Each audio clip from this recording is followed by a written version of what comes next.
So welcome to our second episode of Big Beacon, Real Innovators and Innovations. I'm Dave Goldberg, president of Big Beacon, a movement to transform engineering education. I'm a former professor and coach and leadership trainer and change management consultant.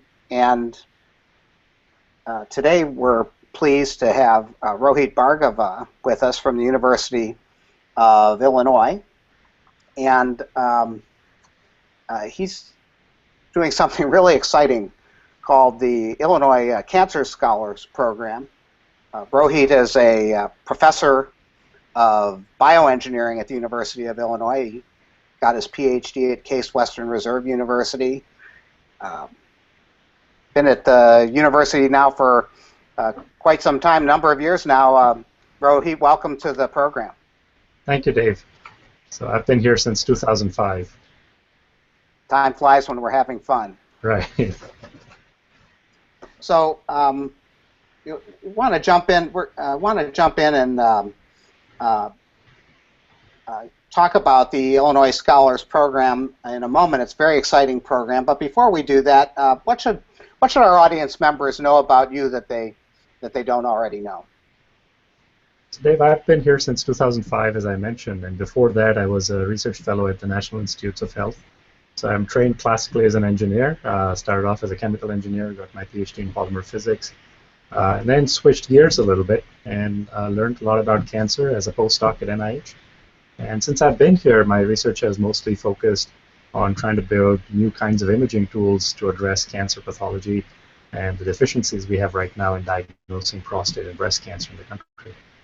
So a lot of this program actually comes out of my own sort of educational journey, going from an engineer to a cancer researcher and thinking about engineering education and cancer research sort of together in the same way. Well, and our meeting goes back to being more traditional University of Illinois research professors when we got involved a little bit in using things like evolutionary computation and data mining to work with your image processing program. Now that was back about the time that you came to the university. That's right. Soon after I came on campus, I looked up people who were doing exciting work in this area, and certainly your name came up, and I think we met and started doing some work together with your staff and my group. So that was our initial introduction. I can't believe it's been 10 years already. So, and going back to that time, we met under those fairly traditional circumstances, and I guess one of the things that's interesting about your arrival on campus is that it was at a time when the bioengineering program was kind of a brand new thing, and it was sort of a bootstrap or a startup. What was that like? Well, absolutely fantastic. I actually chose to come to Illinois precisely because it was a new program, and there was the chance to sort of lay out the curriculum from the ground up. Not much had been done at that point. The department had been proposed, it had been formed. I believe I was the first person to accept an offer at the assistant professor level from the department, and among the first crop of people to join. So in fact, some people did tell me that this is not going to be a traditional ride, and it's going to be a little bit more difficult. Maybe you should think of another place to join that's equally strong in research and perhaps doesn't have the overhead, as they put it, of starting an educational program. But I learned a lot. I mean, it was very, very exciting to see how our curriculum took shape. Now it's actually quite on firm ground, and it's quite a nice curriculum. Well, and yes, you joined a startup and were involved in those educational efforts, but to get tenure at the University of Illinois is a non-trivial adventure in learning the hallways of various funding agencies and bringing in enough money that you're pulling your weight. So in that sense, you're a traditional University of Illinois faculty member. What is it that sort of prompted you to head in a more educational direction with the Illinois Cancer Scholars?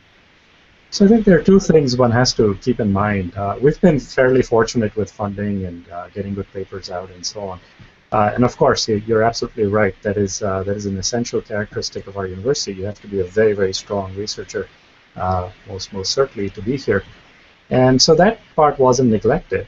And after a while, I started thinking that what we're doing on the research side, we're actually doing a very similar process on the educational side, because we're discovering how to do things, how to lay out things, testing whether our approach was working, going back, refining it, and coming up with new and better ideas.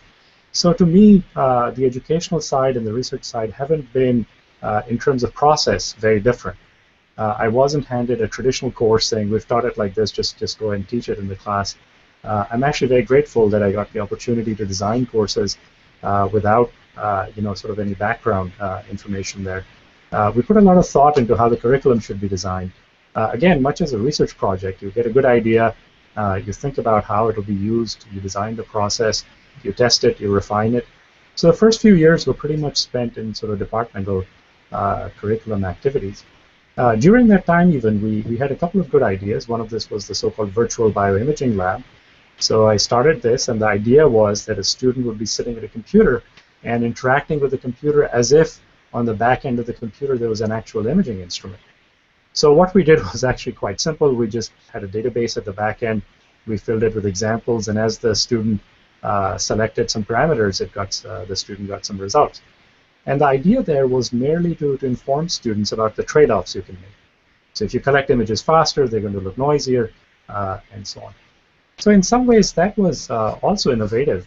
Of course, the sky's the limit for that sort of idea, and you can think of immersive environments in which students can actually deal with hardware or design and so on. So that is one track that we developed. We used those resources in courses for a bit, and we're still thinking on how to make it better.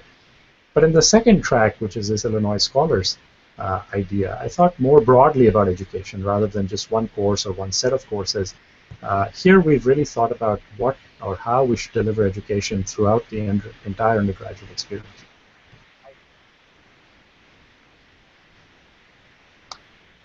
Yeah, and you cut out a little bit there, but you were thinking more broadly about courses and how they fit in. So I heard in your description a number of things.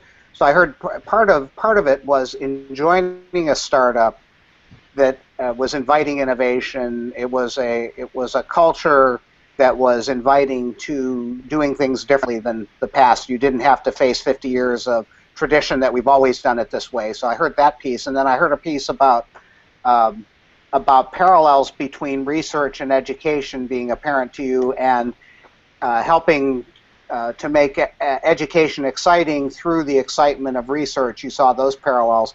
But I'm also hearing that the Illinois Scholars thing is something different, is sort of thinking about things more integratively. Is that a fair assessment of the things that you were just saying?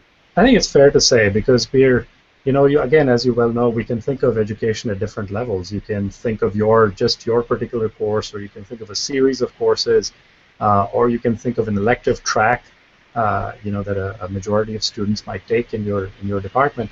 But Illinois Cancer Scholars really is all about thinking of the entire undergraduate experience. Not just your courses or what you do in the classroom. It's how you motivate education. It's what other co-curricular activities you want the students to be involved in.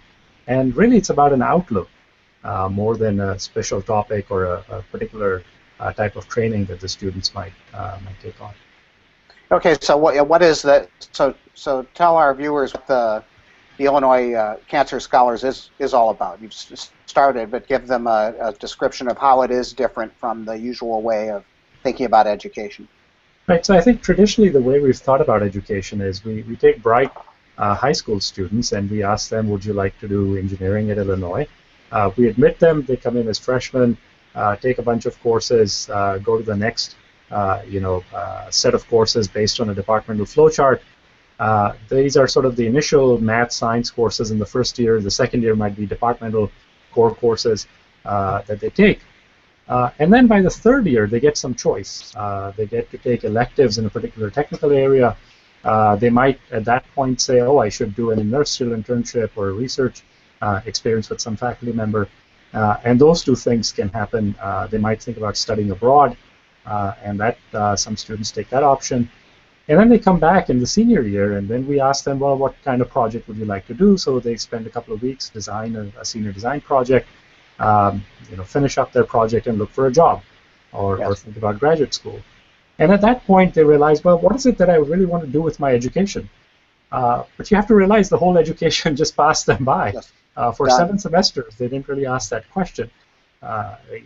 So what we thought was, how about we ask that question at the beginning of somebody's education? And in this particular case, cancer happens to be a convenient topic that I know something about, and there's a coherent group of people here on campus who work in this area. So we decided cancer was a good topic. But even beyond cancer, we really think of this now as a challenge-driven or challenge-inspired model for education. Right? So you can take any challenge. You can take food security, you can take water, you can take clean energy, and say, are you interested in that particular topic? If the student is interested in that topic, then we have to design the educational experience to sort of revolve around that topic so that the student is best trained to have a career in that area. So what we've done is we go and poll freshmen. So those were admitted last year. This is the first pilot that we ran last year. And what we did here was contacted 12 of our students and said, are you interested in cancer as a topic in this Cancer Scholars Program, explained the program to them. And all 12 actually signed up. We were not expecting to get everybody to sign up for the program, but they did. And now the 12 came in the fall. We put them through a class. It's called Frontiers in Cancer Research. Again, this is somewhat counterintuitive. Usually we give students some amount of technical expertise and then ask them to do research, or then tell them where are the frontiers in cancer research. Here, before they've had any training from us, we tell them this is absolutely the edge of knowledge. This is where you need to go. Once they do that, during that course, they also look for research advisors. And so their job by the end of fall, early spring, is to select a research advisor. And then begin research in the second semester in a topic of interest that they learned about in the class in the first semester. So this is kind of building on perhaps their motivation, perhaps their interest into an area. Then again, we'll do something counterintuitive. In the first summer, we'll tell them how to do research. So they've already done research for a semester by then. And so we think that's the right time to take them through a boot camp that talks about design of experiments, that talks about how to take an idea and flesh it out into a broader sort of research project. Once they've done research over the summer, then they'll come back again in the fall, and we'll run them through a second course, which is called Healthcare Innovation. And the idea there is to talk about things like FDA, about economics and policy, and how those influence the technical advancements that we might make in the lab, and what all are needed to translate. Then in their second, so then they continue the research. Let me just jump in. This is really exciting, Rohit. When you started talking about the way we usually do things, and you brought up the flowchart, I was reflecting on my own experiences as an advisor, and advising people to go through this structure that's all figured. And you're right. I think part of and you use the word you use the word about what you're doing is counterintuitive. But one of the questions that we should have is, why are we in the situation where starting from purpose is counterintuitive? It's actually crazy, right? We say, well, if you do all this stuff, we'll tell you about the chocolate of your education, but you got to eat a lot of spinach before we let you have a little piece of chocolate in your fourth year or when you get out into the world. And it just seems so strange, and it's actually counterintuitive from any kind of human perspective you want, that we save this all up and say, well, here are these 20 hurdles that you have to go before we're going to actually motivate, have a decent motivation for you. So I agree with everything you said, but it's counterintuitive that this stuff is counterintuitive. Why is it that we're in the situation where we're motivating with some sort of important, purposeful challenge is actually a strange thing to do? I agree with you; it is strange. But how did we get into the place of making it so strange in the first place? So I think, Dave, every idea needs a time. The time for an idea needs to arrive at a certain point. I think the time for this idea is now. But you bring up a very nice point. Why now? Why couldn't we have done something similar many years ago? Well, one of the simple things is we never thought about it. That's a simple explanation. But actually, there are more underlying reasons for it. One of them being information dissemination. Yes. When I was a high school student, I did not have the sophisticated access to information that students have today. You can go on the internet and find out all about careers. You can find out about what a tissue engineer does, what a cancer scientist might do, or what any other kind of career might involve. There's a lot more awareness. Yes. Students, believe it or not, are much more competent today than I was at that age. Well, and we hear the opposite. We hear the opposite too, right? We hear, oh, they're not as well prepared, and yet they have as you said, they have this unprecedented access to information, and they will access it if they're motivated to access it. That's a great point you made, Dave. If they are motivated, I think motivation, when you have a menu of choices, the motivation to take a particular choice has to be strong, no question. When we were growing up, for example, the menu of choices wasn't that extensive. And typically you could compartmentalize people. Well, if you're interested in sort of health-related issues, become a doctor. If you're more technically oriented, become an engineer. It was an easier job in some ways. So I think there are more choices. Students have to think harder now. There's also more information out there. And they are technically less prepared in some disciplines or in some areas than they used to be. So these are all realities of education today. This is how it is. Yeah. Well, and it's interesting. We see examples of young people grabbing onto this stuff on their own because they can, in ways that we couldn't because the stuff wasn't there. But a young person can read all the same papers on oncology and cancer that you do, imaging, and if they can make some sense of it, they can do. Oftentimes, they can, with the resources that are out there, do some things on their own if they wish, and that democratization, in some ways, is the thing that's changed everything. There's a sense in which expertise of the classical kind is under attack, and the whole notion of a university as an assembly of experts who bestow their grand knowledge on young people is a thing of the past, or a thing that's changing. Absolutely right. So, and I interrupted you before. You were telling us, about the out year experiences, and I'd be curious about that. And I'm also curious about, so you've had this 1 year of experience with bringing the program on campus, and so there must have been some surprises in doing this. What were some of the surprises in your first year or your first semester, I guess, in right. Cranking this up? So the surprises were extremely pleasant, I must admit. So we didn't think we would get all the students we contacted. Every single one of them was quite eager and jumped on. I just received my teaching evaluations, actually, from last semester. If you might recall, at Illinois, students rate professors on a scale of 1 to 5. And then at the back, they have comments, and then they, of course, rate the course and all that. In every single category, there's about 20, 25 categories in which the students rate us. Every single category was 4.9 or 5. Yeah. Every single student rated the course a 5. So this thing has been very, very exciting. If you read the comments in the back, I guess for privacy reasons, I can't probably read you the comments. But if you read the comments on the back, everybody, to a person, has said, "Look, this has been the most exciting thing in my career thus far." So this has taken me a little bit by surprise, but in a good way. We could feel this excitement in the class. So every time I would come in and talk about some particular topic that was absolutely the frontier of research, people would sit in rapt attention. Nobody was talking to each other. Nobody was sort of dozing off. They were looking, hearing, listening, and asking questions. Which is quite an amazing experience, Well, you were telling me that the students were preparing the Sunday before a class 4 or 5 days later, and sending you emails with deep questions about the material, not shallow, unreflective questions, but deep questions about the things that you were talking about, stuff that you wouldn't expect a freshman to be thinking about. I don't even expect that depth of thought from a graduate student. In their first semester.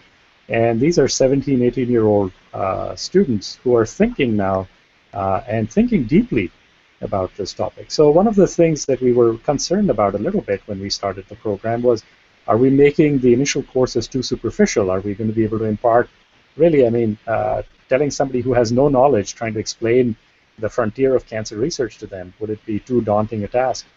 And it turns out, so one of the things we did was divided things into small chunks. So every class focused on one particular topic or one concept, and the students took it. They ran with it. They went and did research on their own, and they asked some questions that were very, very penetrating. This was a very nice experience. So this has been a good experience for you. It's been a good experience for the students. What about your colleagues, both those inside the program and outside the program? How are they reacting to it? Right. So I have 4 colleagues who have worked with me in this program. Scott Carney, he's a professor of electrical engineering, and Dipanjan Pan and Andrew Smith, they're professors in bioengineering. And Marcia Poole, she's a teaching faculty member in bioengineering. So 5 of us have worked together to refine this program, run it, and we worked on some of the class materials ourselves. So there's our sort of core faculty group, and then there are my colleagues who will act as research mentors or who came into the class to give a lecture and so on. So with the core faculty group, this has been a lot of fun. I mean, we sort of started on a journey. We thought we will get some impact on the students. We weren't prepared for this level of impact. It has been extremely positive and extremely rewarding for all of us. For the other faculty who are engaged in the classroom, it's been fun for them as well, because it's a small group that is very active and asks questions when they might come in to give a 30-minute guest talk in the classroom. And so they do feel the engagement and excitement of the students, and they do have some of these students now come to their lab as research assistants and work with them as well. So it's been a good experience for everybody involved.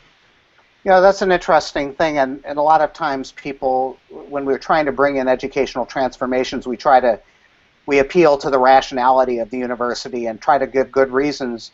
And my experience in these educational transformations, that's not actually what changes people's minds. First, you change their heart because they feel the engagement, the power of a student like this. We're so used to students turned off and bored and watching their Facebook pages during required courses and all the things that they do to tell us in not so many words that they're bored to tears. But to see a student who's really engaged is a very powerful force in educational transformation, and it can be shocking even to pretty hardened professors who don't believe in this stuff to actually feel that. Dave, you have to come to class to see this in action. I mean, this is, nobody's checking their Facebook page, nobody's looking here or there. I mean, this is a very engaged classroom. But I think I want to get back to the initial point you made about institutional change. And we have been extremely fortunate here, as you know. So we have a thing called the Academy for Excellence in Engineering Education, or AE3. So this program was supported by AE3 and actually financially also supported a little bit by AE3 as it got started. So that's a program within our college. That unit has been an absolute gem and help for us. Our dean, Andreas Cangelaris, he himself has been very interested in education for a number of years. Our associate dean, Kevin Pitts, has been very, very supportive of this program. So everyone we've talked to in our college has only said, "Go ahead, do this. This sounds exciting." And I think that's been a blessing. We're quite fortunate to be in this environment where that happens. Well, and